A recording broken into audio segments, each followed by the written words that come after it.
Welcome back to the Beat 139. I'm Doc. I'm Don Vito. How you feeling? How you doing? I'm Lady V. Yeah, today we have Stan Spitz. He was a former member of the Dipset, the original Dipset, Cam right hand man at one time. He was in the movie Belly. He ran with Big L. Also, he just was moving a lot in the streets, like far as in the late 90s, early 2000s. So we got Stan Spitz here today. What up, Stan? What's going on? Welcome to the show, Stan. Welcome to the show. What's good? What's good? All right, what's going on? Thank you guys for having me. So tell everybody where you from, bro. 139 The Beat. 139 Lennox Avenue. There it is. Danger Zone. Okay, my man. Okay, how do you get the name Stan Spit 139? Camron named me Spit. I was Stan, and I would just spit. Like I could rap my ass off when I was younger, and I just spit. Couldn't really rap to the beat or whatnot, but I just spit. My rhymes was just spit, long rhymes, and I just spit them every which way. Mm-hmm. And when you spit fire, they be like, yo, spit, son, spit. Yeah. So he was like, yo, he used to always introduce me to people like, yo, this is my cousin Spit. This Spit. And I used to hate it, and I thought it was disgusting, right? And I'm like, yo, my name's Stan. And he'd be like, yo, this is Spit. And I'm like, yo, this is Stan. And then we just made, Stan Spit. We kind of both, that was our first clashing, believe it or not. Right. It wouldn't be our last. Okay. Yeah. But a lot of people say, I'm going to go to the beginning before we get into that. So what got you into rapping? I mean, I'm just, I don't know. My brother used to DJ, I think, he DJ'd Ultramagnetics for the time being at one point, so he used to come to my crib, a lot of records drop off, and then I just so happened to be born and brought home to 139th Street and Lennox Avenue.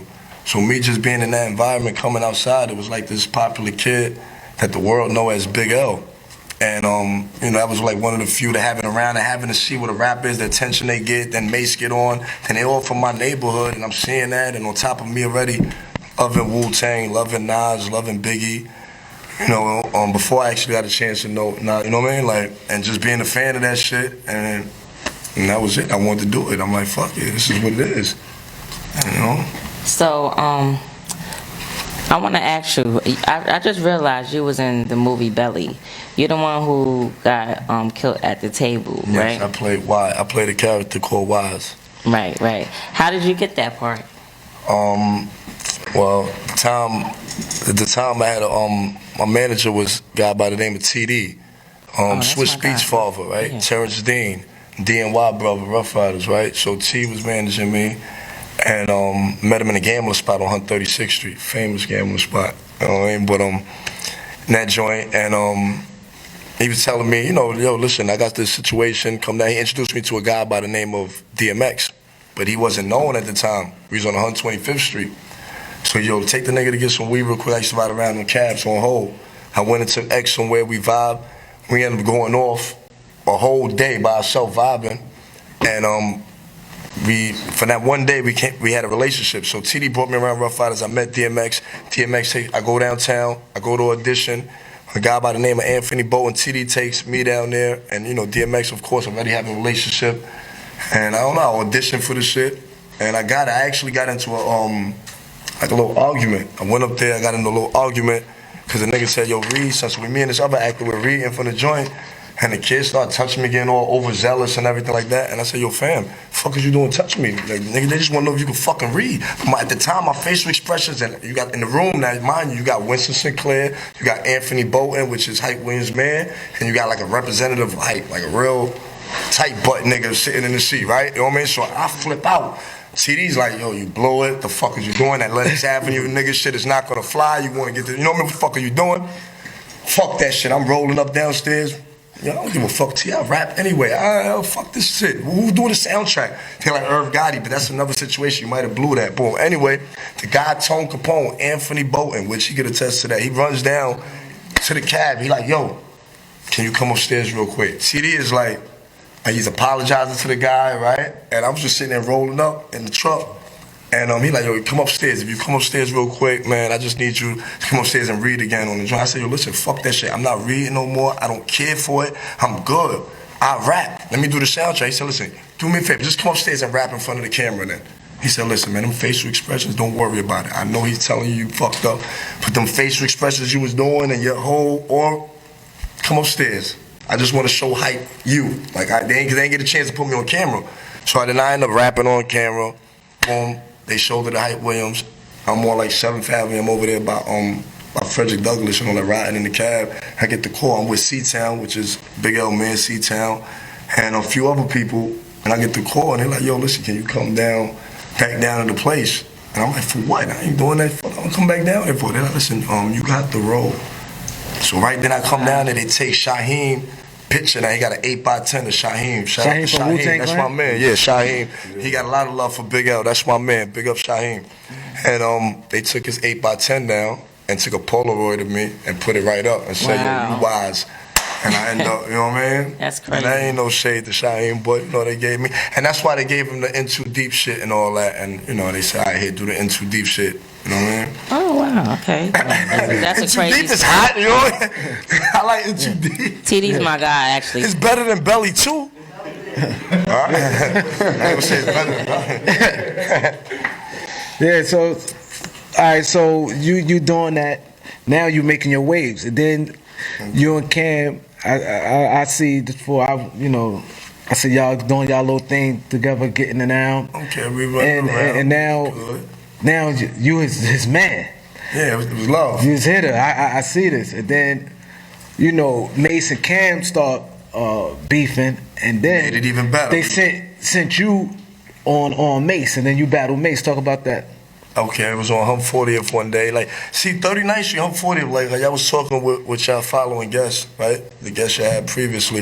Then in that time, man, battle rap was spontaneous. You didn't have fucking time to write, prepare, and do nothing like that. You meet up on the spot, nigga talk shit, nigga back you, big hustler back you, and nigga like, you know what I'm saying? When y'all would sit there and talk and vouch for a young person y'all seen out there with a lot of energy. I was that guy. So then I come outside one day, I'm walking, it's a lot of shit going on, Mase out there, Mase always come out there shining, pretty, everybody, all the attention, niggas flock to him.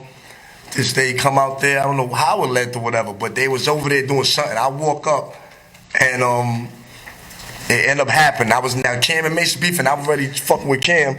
So I come with my little chip on my shoulder because I'm a very loyal person. Even when me and Doc met, I was being loyal to somebody I met when I first actually interacted with Big L. But I was so loyal that I was like still standoffish with Big L, and that's my man. You know what I mean? But that's the way I am. You know what I mean? Even shout out to my man Cassidy, right?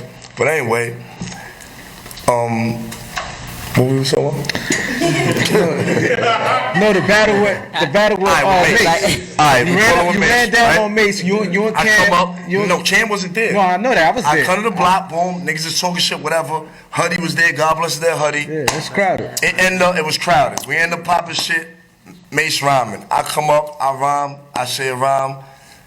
And you already know you was there. I don't want to say it's better if somebody else say. You see, I didn't even fucking remember what we was talking about. You know what I mean? But I burnt Mase, right? And that really got me. No, he was sick because he's like, yo, they done gas. I walked off. Up. You right? walked I off. caught him, right? Check it. I Yeah. told a nigga, I said, yo, all right? I told a nigga, I said, yo, it's go all out. It's a game to me. Take the ball out. See if you can score. Man, you could ball, brawl, or bust a semi. I said, yo, why you want to go the harder way like Penny?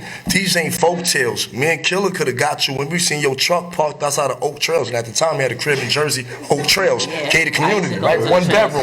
Where Kuda Love jumped out and hurt his wrist. But anyway, that's other shit. But we on, you know what I mean? Boom.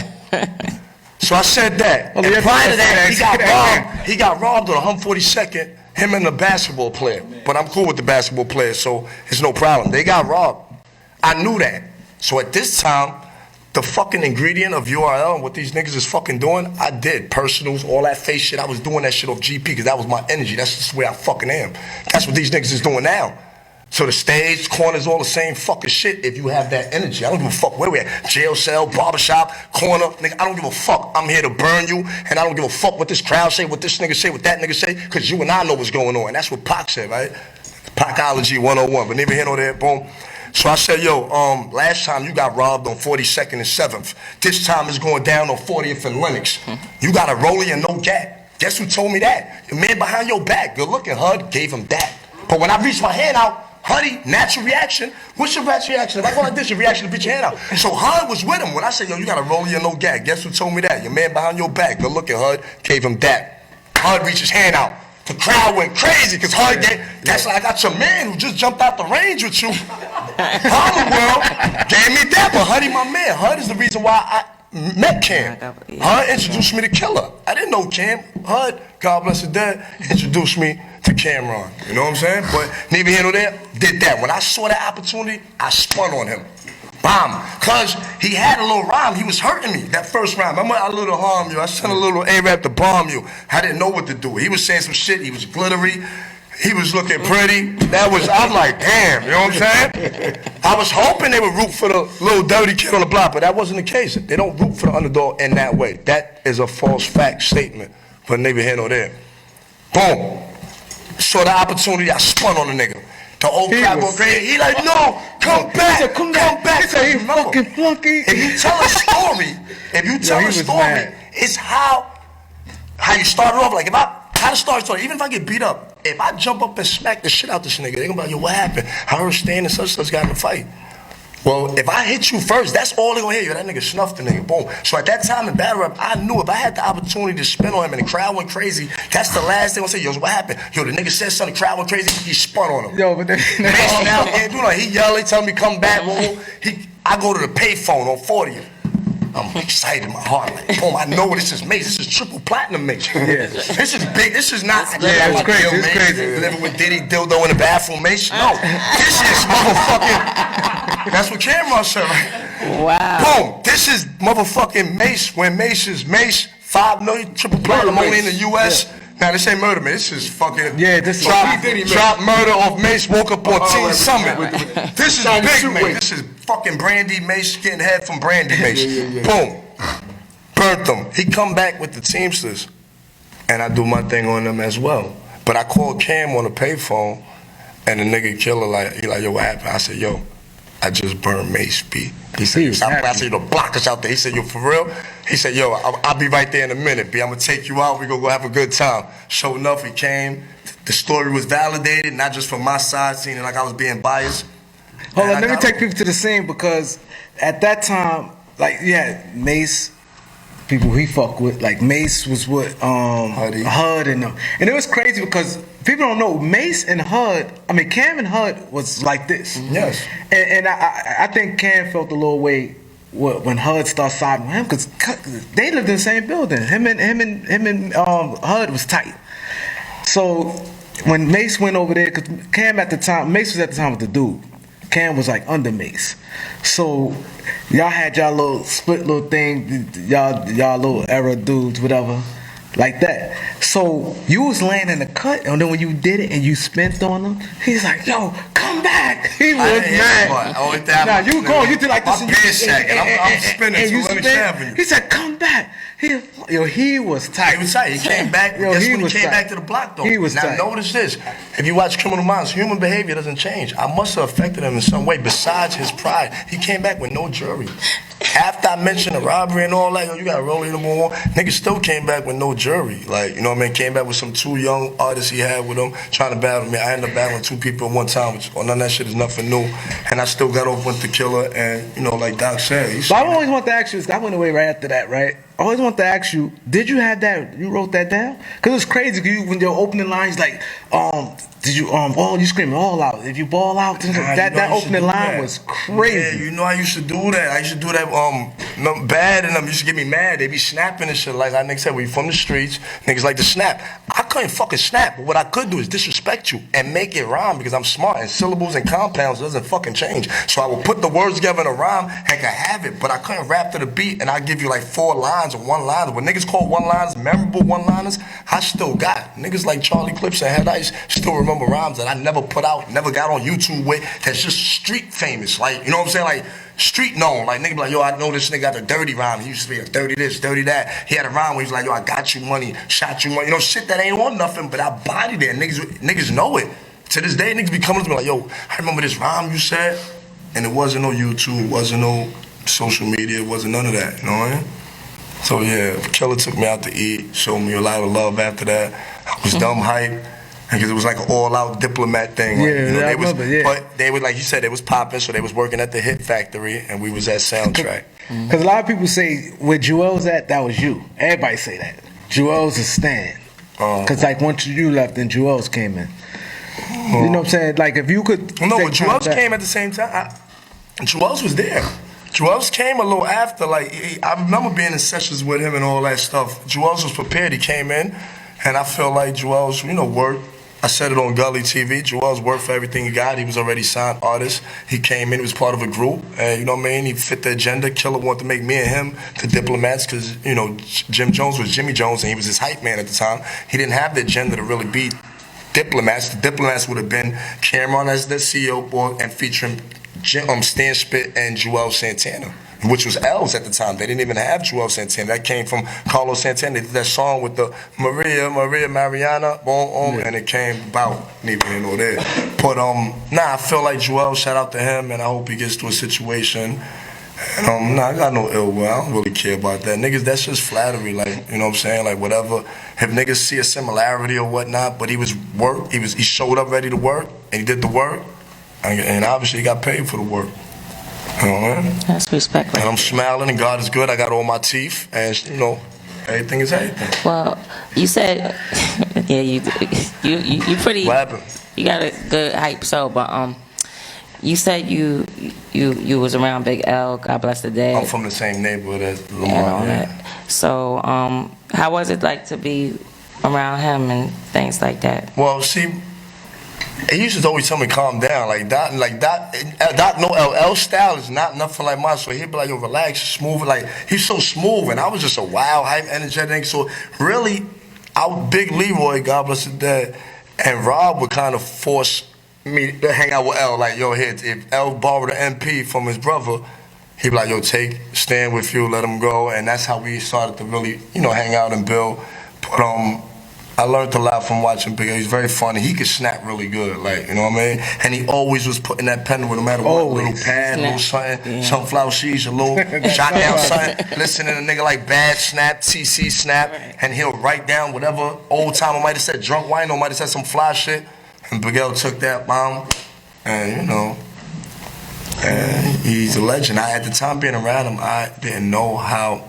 You know, after his passing, it's sad to say that I realized how, just being around him, how amazing people that I meet from all over the world feel that is. Like, yo, you got the chill with him, you got to chill with him. Then I meet people that make up stories about L, like, yo, we smoke weed together, which that's a lie. L never Nigga, I don't smoked. weed. Do you feel You know what I'm saying? Like, so shit like that, I be listening. I've been in jail listening to niggas talk about word, but people genuinely love Big L. Like, Yeah. it's got me, No, it's we opened do. so many doors for me just by having a car, being from the block, not only from being on the album, boom, because I can be anybody, but then I'm being from the block, but then I actually had time with him while he was alive and while during the final days. Actually, up to the final day. I seen him. I took the last picture with him, Tommy Ryan, with me and him in Infrared in front of the store. We took the last picture right there, right on February 14th, on Valentine's Day. Wow. You know what I mean? Wow, that's deep.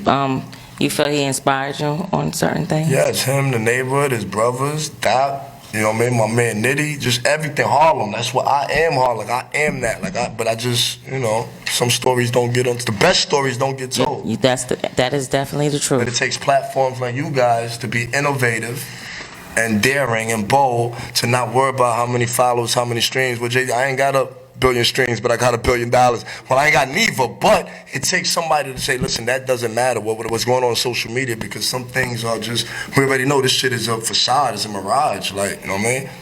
Niggas don't have the same demeanor they be having on YouTube. But you see me, I'm the fucking same. But see, we no matter bring what. people, we bring people to the show that got stories, you know? It's all about the story. Like you said, like, social media, a lot of that is fabricated, you know? So, but people's stories can't be fabricated. Aight. And if they are fabricated, we're going to find out about it. Of course. You know what I'm saying? Dark shall come to light. Exactly. So, you know, them numbers mean something if you're trying to, like, go somewhere, but real recognize real, you know? Aight. And that's why, you know, we always bring people who come to the show with a story, and our mottos, people strive for success. You know, from the millionaire to the dude from the street that's trying to make it happen. Absolutely. We I respect treat the everything 'cause janitor we the from same way I street. treat the CEO, B. You heard? Exactly, yeah, that's what it is. That's what it's That's about. it. All right, so now the turning point when you and Cam, he had the song "Dear Stan." Take me into that, because I was like, you know, not around at the time. So when y'all started feuding, what happened after that? Well, I initially set it off. If you dig deep, you I'm know. saying, why you had to get to, why, what happened? I don't know, you know, too strong. I end up clashing. I don't know, felt. I can't really tell you. Like, it ain't no real answer. You know how niggas like, bro, it really ain't. It's just like, you can say, yo, well, we have a chance to grow up at the time because he was still young, I was still young, but we outgrew each other so early. That's what I believe, and it was just whatever I might have, being young and a little, you know, adolescent, I might have went about it a different way as opposed to just distancing myself in a manner that would have been respectful, but I just took it upon, you know, like I said, that energy is the energy. I couldn't fake it. I was just like, fuck that. I ain't fuck with it. Yo, Slay, yo, listen, just what I want to do. Slay like, yo, that's your brother. What the fuck is you? And but I was foolish, you know what I mean? Even if other people down the line ended up having problems with them, felt the same way I felt during the time, they waited till they got the fucking money or they got known. So that, you know what I mean? I didn't wait till I got known because I didn't give a fuck about that because, you know, integrity. Like, so some people actually do care about culture and do it for the fucking culture. You know what I'm saying? Just do it because they do it. It's a part of them. This is a part of me. I'm going to do this shit regardless. I'm not going to try to do it. I don't give a fuck about it. I try to leave it alone and it come to me. I told you earlier, I'm happy with my newborn. I've been so busy taking care of my family and my sons that I don't care about that, but I am that. So it's going to always be a part of me. I'm going to live it. I'm going to breathe it. And that's what hip-hop is. That's why different people from different backgrounds can relate and have a common ground, just like marijuana does. You can bond off of weed. If you're a cultural smoker, you can bond off of just being a weed smoker, being a fucking weed head. So hip-hop bonds people in different ways, but I am that. You live it, whether you don't rap, whether you never wrote a life right around your life, but them niggas like it. And this is what I like about the new generation, because a lot of them are kids who was told you could never be a rapper, you ain't from the streets, you ain't hard, you a suburb nigga. So I like what these little weirdos are doing, dying their head, being they self, acting crazy. That's cool. Like, I like YNW, Melly.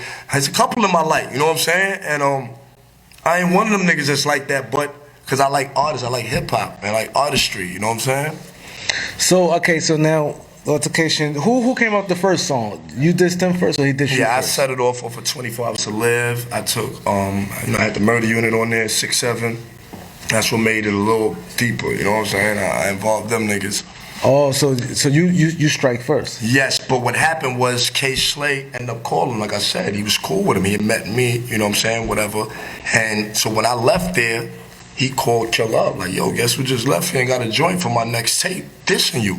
This time, K. Slay was DJ K. Slay from around the way. Yeah. He was not the drama king. That's why I got around. Why I said, man, I've been the drama king before K. Slay. I actually brought him the first beef. After that, everybody started taking diss records to him. So, you know, the drama king became the drama king. So when you did that, how long it took for him to respond? Immediately on the same tape. So that's what was amazing about Kill. That was like a swift execution. That's what was like, damn, this nigga up my head. You ain't even give me a chance to let it bubble.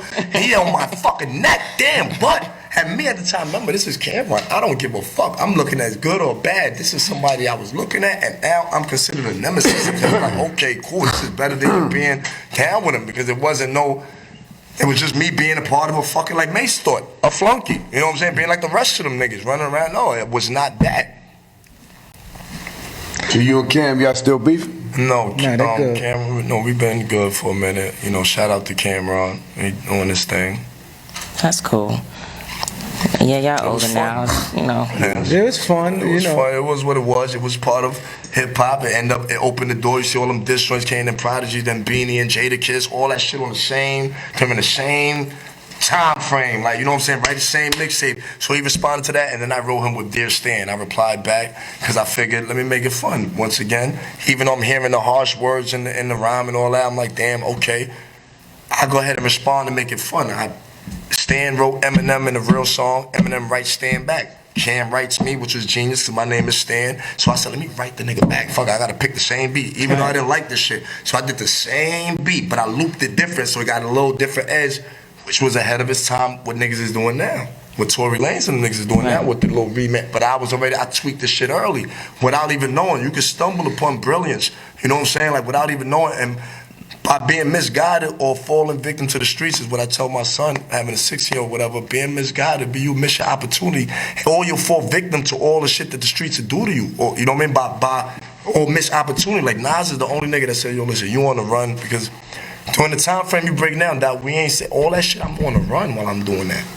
So I can't really do. They got flyers of me when I shoot in Belly and we on 125th Street. Police is riding by, the same detectives that want to lock me up with a folder, but they could never think that Stanley Drayton is the nigga is over there with DMX and Nas. That's how I ran for 7 years, right? But that was my opportunity between 1997, I believe, because I just got into the round killer. So I look at it like between 98 and 01 was my opportunity to become a multi-millionaire, or at least catapult myself on a platform that I'm able to sustain myself today, like the rest of my peers are right now. You know what I mean?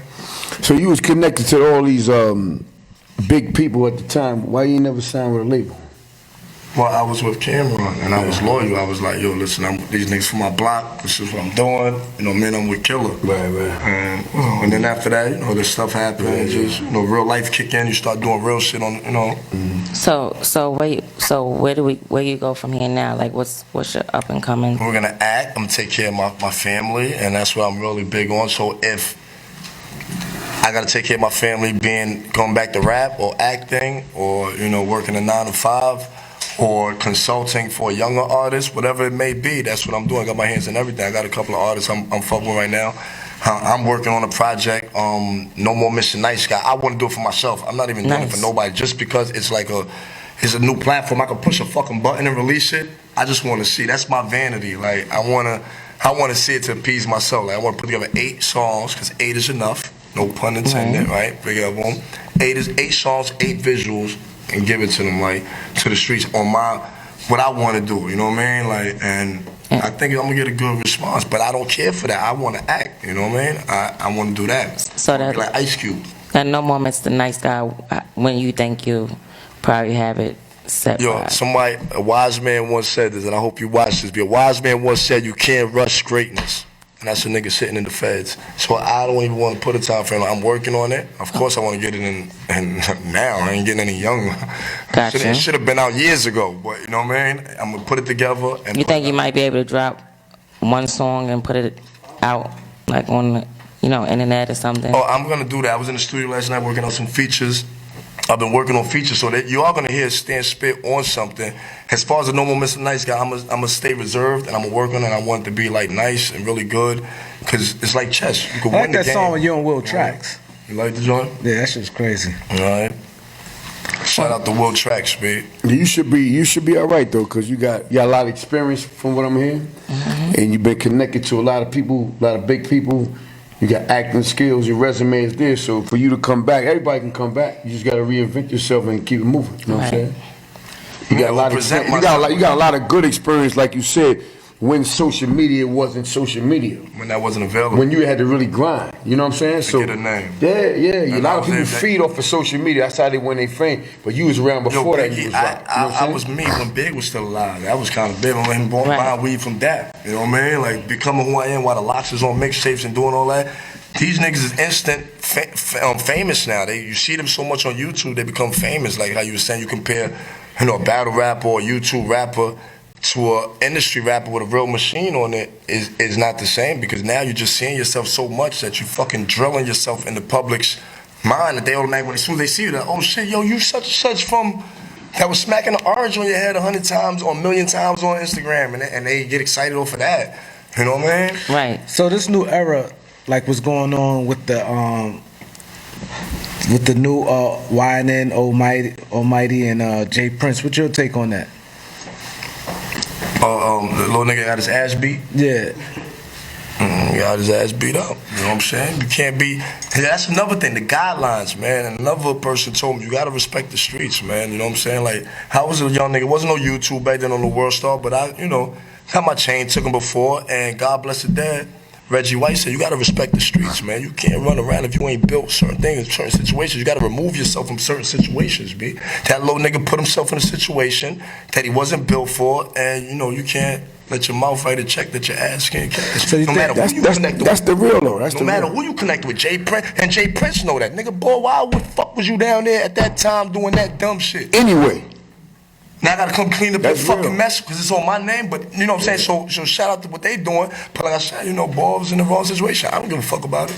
Niggas is hungry. Heard you. I respect the fucking streets. Especially these New York City streets where niggas get it fucked up. And they made this song, Turn the Streets is watching. I don't know, man. That's why you gotta, like, I've been a reality show before reality shows, Doc. You know that way, nigga, what you see is what you fucking get. And I will fuck around and tell you, you know what I'm saying? Like, yo, I just ate some McDonald's just a little while ago. You know what I'm saying? Like, I tell you what the fuck I just ate. You know what I mean? Like, it ain't nothing that I'm a shelter without using social media. And I was able to do that without the social media and just by meeting people one time and leaving such an impression that it lasted forever into the social media era. That's why niggas is like, you know what I mean? Fuck with me and I ain't done nothing.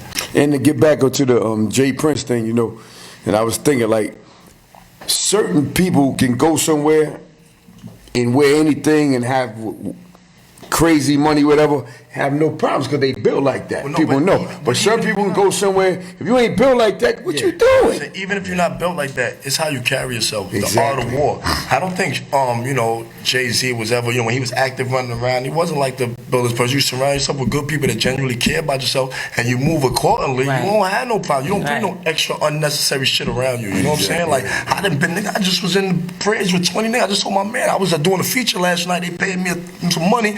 I'm motherfucking there with 20, 30 Brooklyn Queens nigga. By myself, I showed up to the session. Swiss Pops like, yo, be careful, send me the address where you at. Yo, I showed up dully. But it's how you move. I wasn't, not to say that I wasn't paying attention and on point, but it's how you move. I'm not gonna put myself in no situation. I'm not gonna go there, pulling out money, dolo, flashing money, stumbling, mumbling, drunk, high, jury, rolling on. You know what? I should get got. I should get murdered. Niggas is hungry. Yeah. There's always someone out there watching you. That's real. Yo, but tell everybody where they can find you. What's your links? What's your links, bro? At Lennox Ave Spit, man. It's on Instagram. It's the same on Instagram as it is on Facebook. At Lennox Ave Spit. You know what I mean? Coming soon, y'all definitely got to check him because he gonna bring some fire. You know what I'm saying? And yeah, I'm trying to get on that BMF come shit, back, man. Yeah, he about trying to get on that BMF and all that, man. Yeah.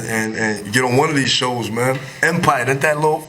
Nah, I don't want to say it. Didn't that guy lied and he's off the show? Maybe I got a slot there. But I would not. I'll be broke, pop, dirty before I. You ain't kissing, huh? You ain't kissing no man. I'm good, fuck, I'm broke, I'm pop, I can't feed my kids, I got child support, call me a deadbeat, but I won't be on camera sucking cow just to be popping. But yo, that nigga off the show. So I heard they canceling the whole joint. No, they on the night. Next week. No, I'm telling you, the next season. No. Oh, we about to wrap this up, yo. We about to wrap this up. Empire's on the night, man. Jesse Smith. No, not him. The guy I need to know. Oh, next season he done, Lee Daniels. Cross, you already know. Shout out my man Cross, because Cross has a relationship with him. He been trying to plug me in with him. Shout out to Lee Daniels. Thank you very much.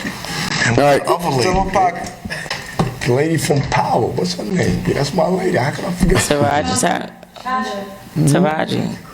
No, it's not the lady I need to shout out. You know who I'm talking about? Shout out to you. I called your office mad times. I'm drunk, man. Yo, sorry, man, but tell everybody what podcast show you on, bro. I'm on the beat 139. There it is. Tell everybody where you from. Where you from? DOC, I'm from 139 Lennox Avenue. Exactly. Official 139 dude. Shout out to my man Nitty. Shout out to the council. And y'all stay. Oh, that Cassidy battle's gonna be at Mansion in Atlanta, April 27th at Mansion. I'm not even part of the fucking venue. I know where it's at. Wow. Okay. All right. Stan Smith, they would come to the show.